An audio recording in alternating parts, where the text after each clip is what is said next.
Selamat pagi anak-anak, selamat bertemu kembali dalam pembelajaran bahasa Indonesia tahun pelajaran 2021-2022.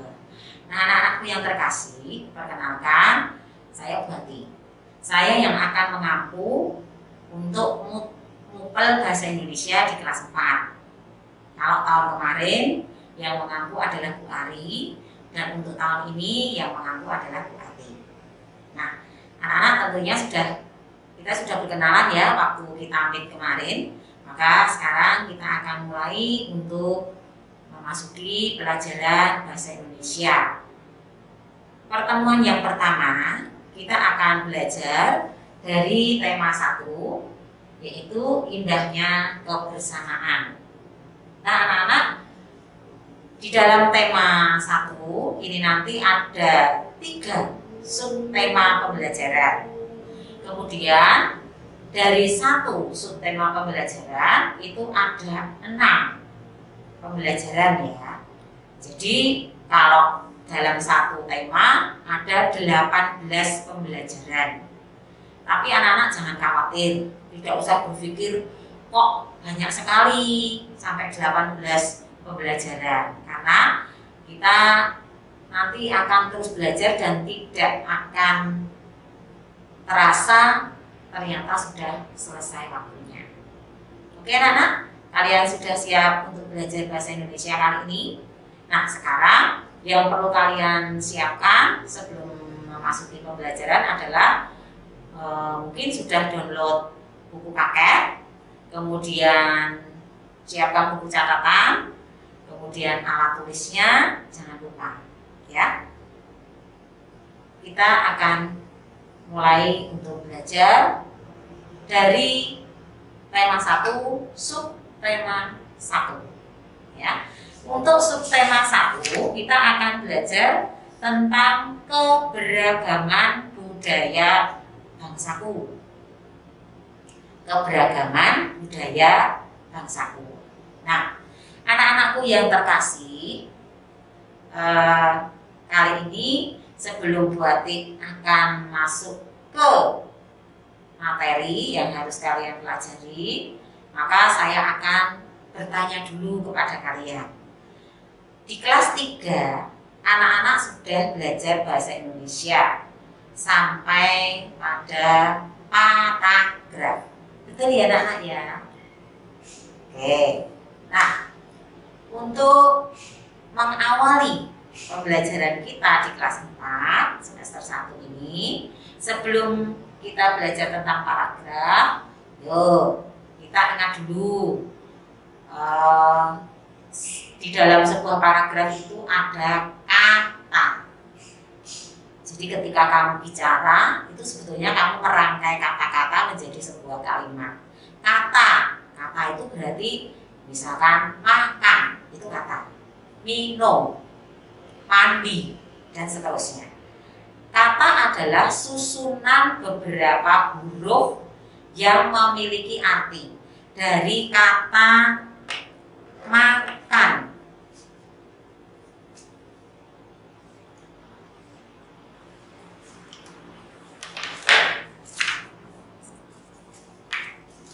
nah, dari kata makan.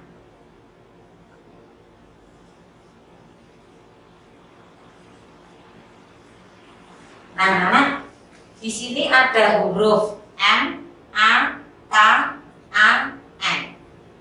Nah, ini adalah satu kata. Karena di sini ada beberapa huruf yang dirangkai, maka dari huruf M, A, K, A, N menjadi satu kesatuan dengan kata makan. Ini memiliki arti. Tahu tidak artinya makan? Makan itu memasukkan sesuatu ke dalam mulut ya, untuk dikunyah, kemudian nanti ditelan dan seterusnya. Ini namanya kata. Kemudian dari kata ini bisa kita rangkai lagi menjadi sebuah kalimat. Misalkan di sini saya tambah di depan Saya tambah kata saya.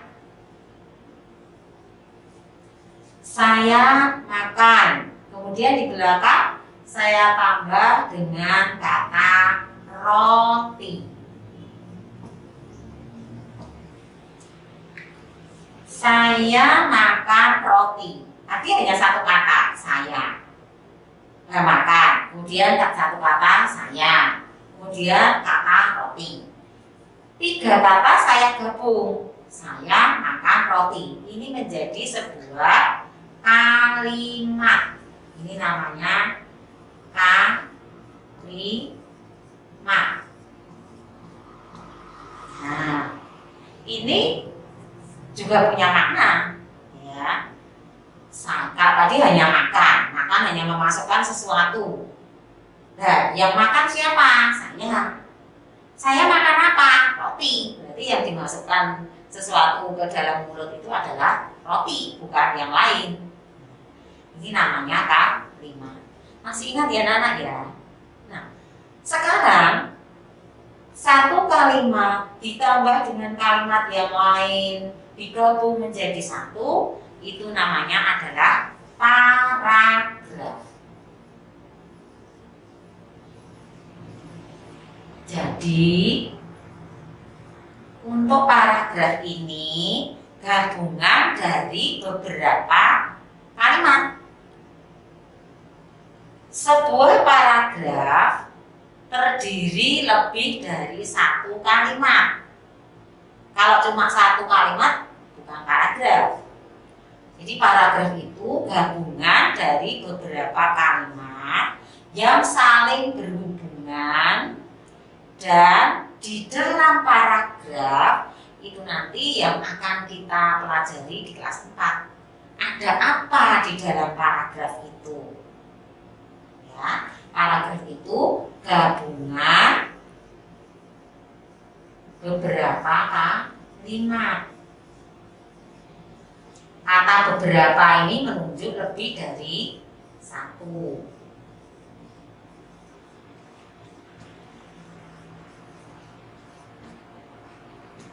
Anak-anak perhatikan dulu, nanti ada catatan tersendiri ya. Nah, jadi paragraf itu gabungan beberapa kalimat. Nah, ini nanti yang akan kita bahas. Di kelas 4 kalian sudah sampai pada paragraf ini. Berarti tadi hanya mengulang, mengingatkan supaya kalian tidak lupa. Sudah jelas anak-anak sampai di sini? Oke, kalau sudah jelas, saya lanjutkan. Ya. Yang akan kita bahas adalah di dalam sebuah paragraf ini terdiri dari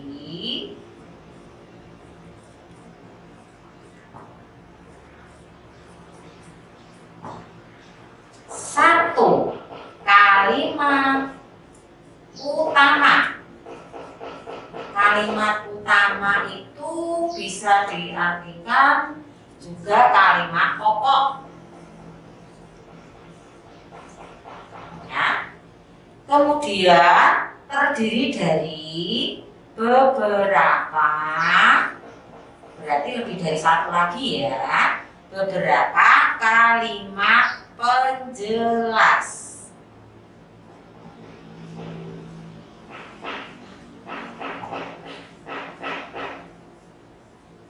Nah, ini yang akan kita bahas. Sebuah paragraf terdiri dari satu saja kalimat utama atau kalimat yang pokok. Kemudian juga terdiri dari beberapa kalimat penjelas. Beberapa ini berarti lebih dari satu. Nah, kalimat utama itu adalah kalimat yang penting, kalimat pokok, ya, yang isinya itu pokok pikiran, ide pokok. Nah, ini menjadi dasar. Ini menjadi dasar sebuah paragraf. Dasarnya ini. Ya, ini merupakan dasar dari paragraf.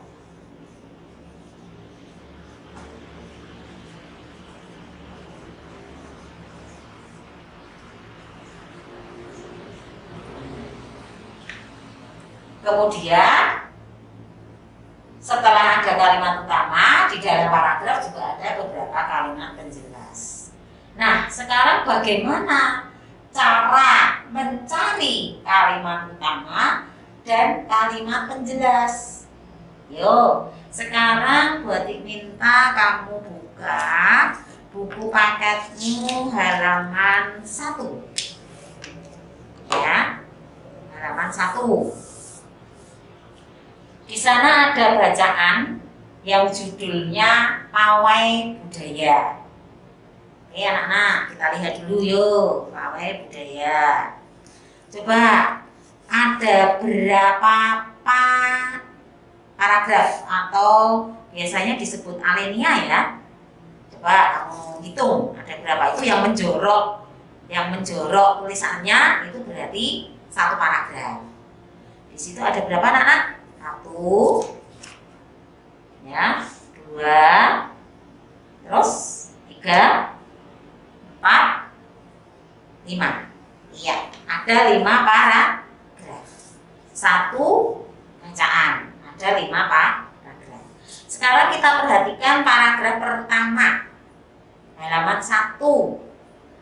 Coba saya beri waktu sejenak untuk kalian membaca senyap. Membaca senyap itu membaca dalam hati, tidak bersuara. Saya beri waktu sebentar. Silakan anak-anak baca dalam hati dulu.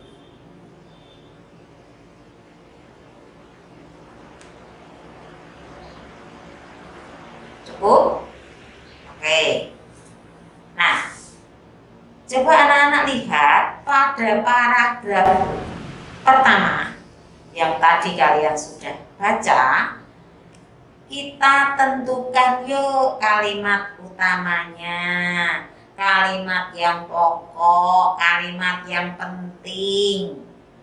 Ingat anak-anak, kalimat yang pokok, kalimat utama, kalimat yang penting ini bisa ada di awal paragraf, bisa di akhir paragraf, bisa juga di tengah, bisa campuran di awal dan di akhir. Tapi mari dari paragraf 1 kita tentukan dulu kalimat yang penting, yang utama, yang pokok. Kita lihat pada kalimat yang keberapa. Itu paragraf 1 ada berapa kalimat ya? 1, 2, 3, 4, 5, 6. Oh ternyata ada 6 kalimat. Ditandai dengan apa kok menghitungnya ada 6? Setiap kalimat harus diakhiri dengan tanda titik. Ya, di sini ada titiknya loh. Nah, ini satu kalimat. Nah, makanya bisa kita hitung ada 6 kalimat di paragraf pertama. Yuk kita lihat kalimat utamanya terletak di kalimat yang keberapa? Iya pintar, kalimat pertama. Kita baca ya, kalimat pertama itu adalah kalimat utama. Pawai budaya sangat menarik bagi warga kampung Babakan. Anak-anak ini yang atas bisa saya hapus ya. Ini. Ya. Terus saya tulis kalimat utamanya.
kalimat pertama, di awal paragraf.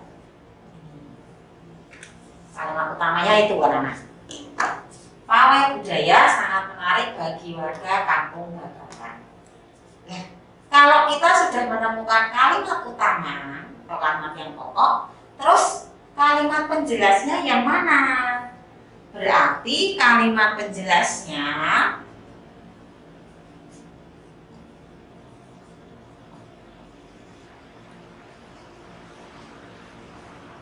ada di kalimat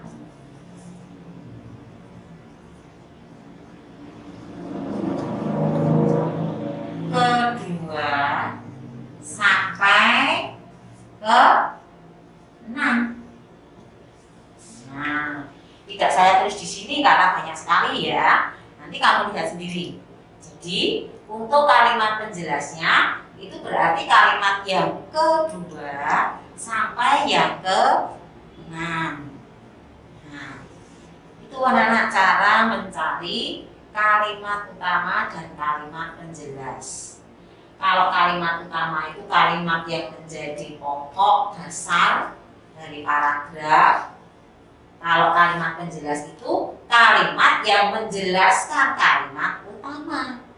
Di situ ada pawai ini selalu menampilkan keragaman budaya Indonesia, menjelaskan tentang pawai budaya tadi. Kemudian Udin dan teman-teman itu juga menjelaskan dari pawai budaya dan seterusnya. Ini anak-anak. Nah, sekarang kita lanjut yang paragraf kedua juga.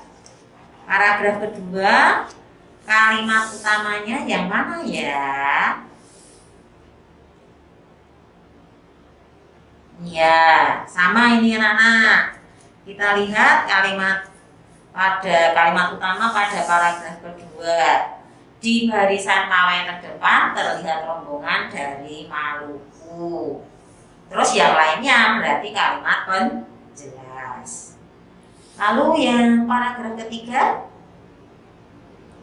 iya, di awal lagi budaya Bali terkenal karena bunyi musiknya yang berbeda. Pintar. Terus yang keempat, paragraf keempat,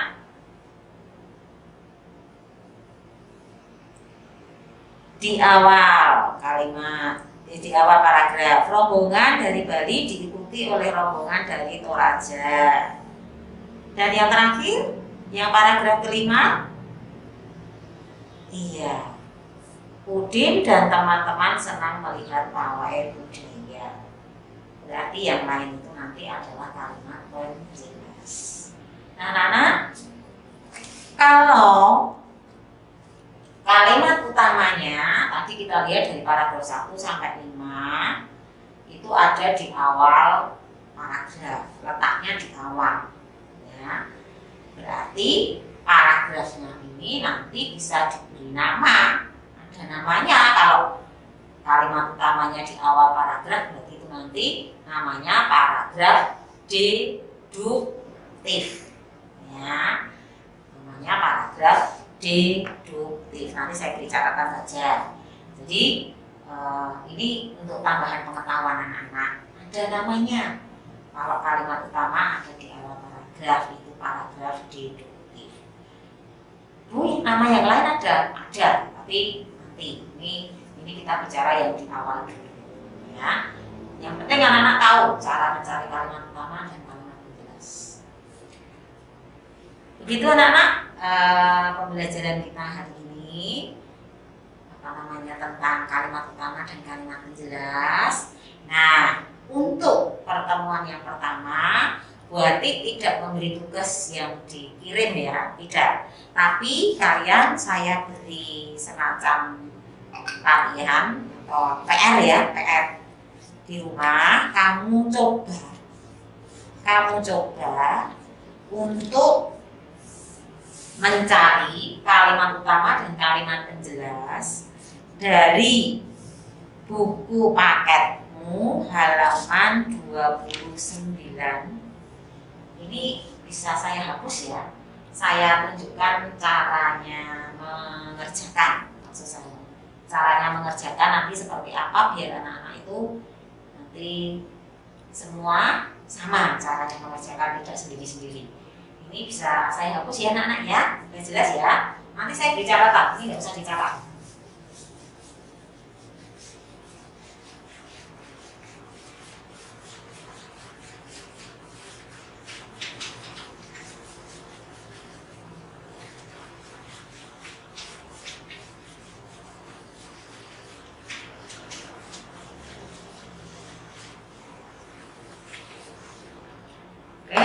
Dari buku tema 1, tugas ya, tugas rumah, tugas mandiri,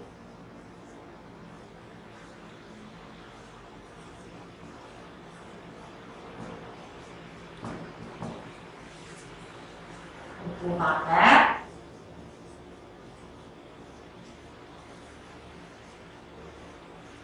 tema 1, halaman 29 sampai 30. Ini nanti 29 saja, maaf. Hanya 3 paragraf, hanya satu halaman.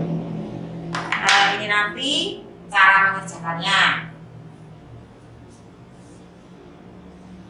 Cara mengerjakan.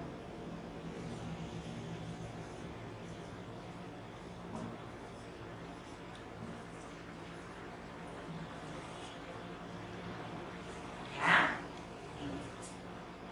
Nomor 1, paragraf 1.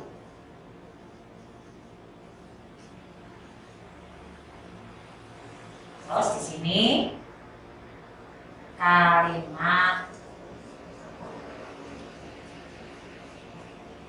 utama.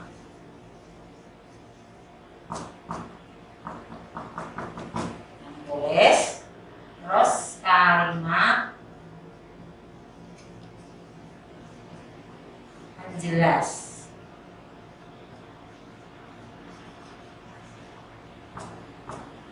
Kalimat penjelasnya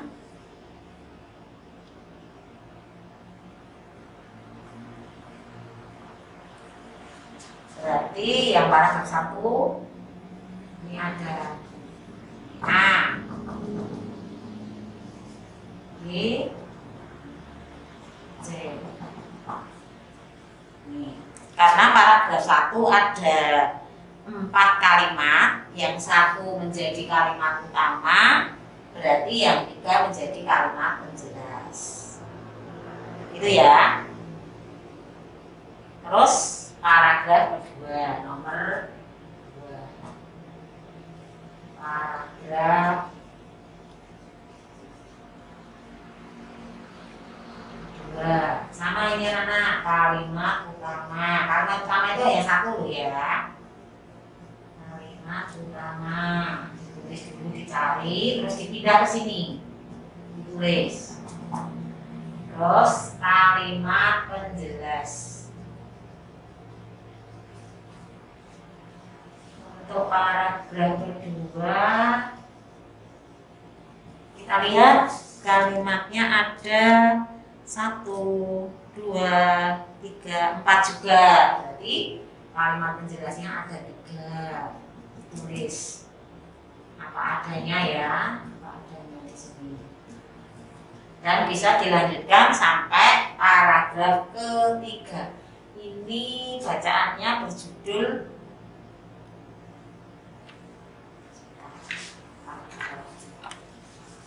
yang bacakan berjudul siap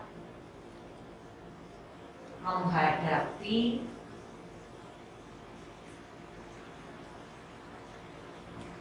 musim hujan.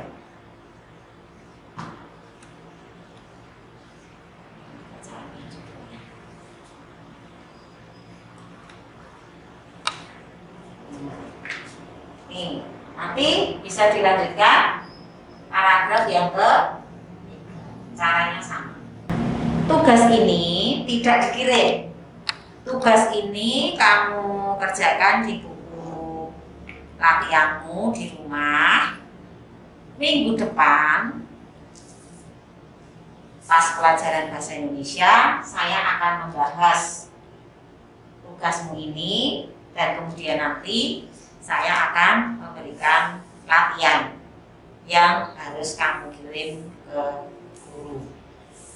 Begitu anak-anak, tugas mandiri di rumah setelah pembelajaran. Nah, anak-anakku yang terkasih dalam Tuhan Yesus, demikian tadi pertemuan awal kita pada pembelajaran bahasa Indonesia. Kita kembali mengingat pelajaran yang lalu, dan di sini tadi kita mempelajari cara mencari kalimat utama dan kalimat penjelas. Jikalau ada yang belum jelas dan kalian ingin bertanya, nanti bisa ditanyakan melalui saya, Pri, atau juga lewat guru kelas. Tapi mudah-mudahan penjelasan saya ini bermanfaat untuk anak-anak. Kalau tidak, videonya nanti bisa diputar lagi, diperhatikan lagi. Juga nanti akan saya sertakan catatan melalui PPT, sehingga anak-anak akan lebih jelas lagi. Terima kasih anak-anak untuk perhatiannya. Salam sehat selalu dari rumah. Tetap semangat belajar. Tuhan